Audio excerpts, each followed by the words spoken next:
Bismillahirrahmanirrahim. Assalamualaikum warahmatullahi wabarakatuh.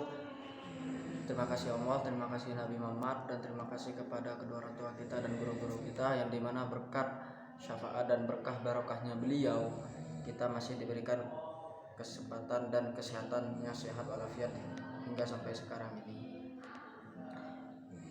Perkenalkan terlebih dahulu, nama saya M. Alfianusdin, NIM 2019-1130, kelas Perbankan Syariah 3, Fakultas Ekonomi dan Bisnis Islam, Institut Agama Islam Negeri Jember. Nah, pada kesempatan kali ini saya akan mereview video tanggapan dari Profesor Dr. Abdul Wadud Nafis LC MEI, yang dimana yaitu tentang ekonomi kebijakan tertutup pemerintah. Nah, sebelumnya menurut saya dari video tersebut, sudah cukup jelas, yang dimana Bapak Abdul Wadud sendiri sudah menjelaskan dengan cukup jelas, dengan bahasa yang sangat jelas dan yang mudah, pastinya yang mudah dipahami juga. Akan tetapi di sini saya akan tetap mereview atau menjelaskan sedikit ulang kembali tentang materi tersebut. Langsung saja, yaitu pengertian ekonomi dua sektor. Pengertian ekonomi dua sektor adalah perekonomian yang terdiri dari sektor rumah tangga dan perusahaan, merupakan bentuk yang paling sederhana dari analisis makroekonomi mengenai penentuan tingkat kegiatan ekonomi suatu negara. Aliran pendapatan dalam perekonomian dua sektor. 1. Sektor perusahaan menggunakan faktor-faktor produksi yang dimiliki rumah tangga. 2. Sebagian besar pendapatan yang diterima rumah tangga akan digunakan untuk konsumsi, yaitu membeli barang dan jasa yang dihasilkan oleh sektor perusahaan. 3. Sisa pendapatan rumah tangga yang tidak digunakan untuk mengkonsumsi akan ditabung dan dalam institusi keuangan. 4.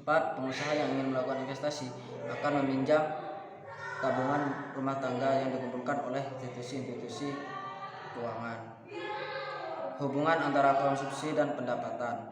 Pendapatan rumah tangga adalah faktor terpenting untuk menentukan tingkat pengeluaran.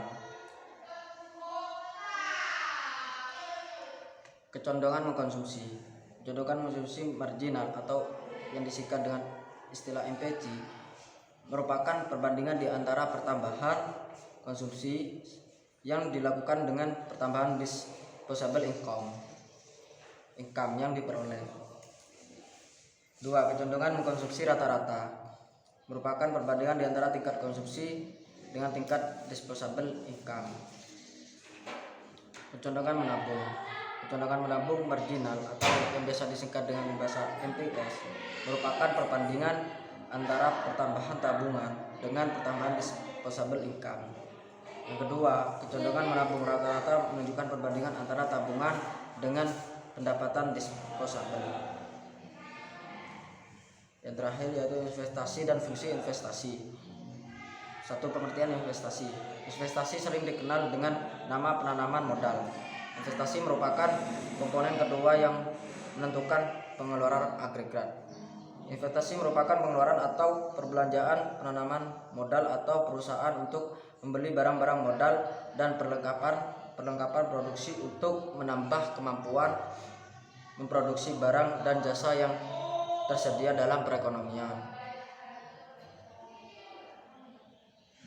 Yang kedua yaitu fungsi investasi, merupakan fungsi yang menunjukkan hubungan antara tingkat investasi dan tingkat pendapatan nasional.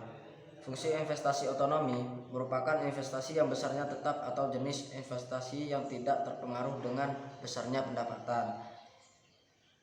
Yang kedua yaitu investasi terpengaruh, merupakan investasi yang besarnya dipengaruhi oleh besarnya pendapatan nasionalnya. Semakin tinggi pendapatan nasionalnya, semakin tinggi investasinya. Nah, mungkin hanya cukup sekian dari saya yang bisa saya sampaikan menurut pengetahuan saya dan yang saya pahami. Kurang lebihnya, terima kasih. Ihdinas siratal mustaqim, kembalilah ke jalan yang lurus. Wallahul muwaffiq ila aqwamit thoriq. Wassalamualaikum warahmatullahi wabarakatuh.